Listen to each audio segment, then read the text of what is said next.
BFM Business, BFM Crypto, la chronique.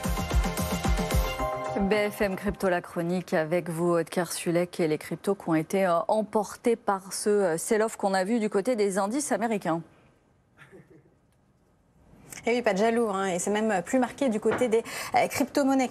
Quand le Nasdaq baisse de 5%, le Bitcoin a lui plongé de 8,5%. On est même descendu en dessous de 36 000 $, le plus bas d'un mois pour le Bitcoin. On est à 36 000 maintenant, on est un petit peu remonté à 36 481 dollars.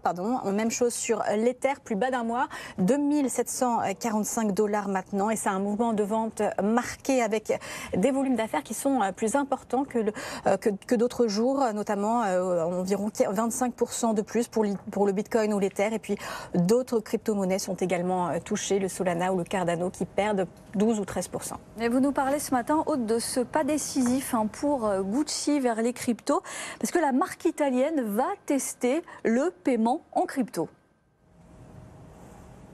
Et ça va se passer dès ce mois-ci dans 10 magasins aux États-Unis. Une expérimentation de Gucci, avant peut-être une généralisation si l'engouement est là. Gucci va accepter 10 crypto-monnaies. Alors c'est beaucoup parce qu'on retrouve évidemment les plus institutionnalisés, le Bitcoin, l'Ethereum, le Bitcoin Cash, mais aussi d'autres noms un petit peu plus anecdotiques comme le Shiba ou le Dogecoin. Alors comment va se passer un paiement? Tout est dématérialisé. Le client va recevoir un email dans lequel figurera un QR code et il pourra donc le relier à son crypto wallet, le portefeuille numérique. Il s'agit de la deuxième marque de luxe à initier ce type de paiement après Philippe Plein, qui avait d'ailleurs communiqué sur le fait que ça lui avait ramené quelques nouveaux clients.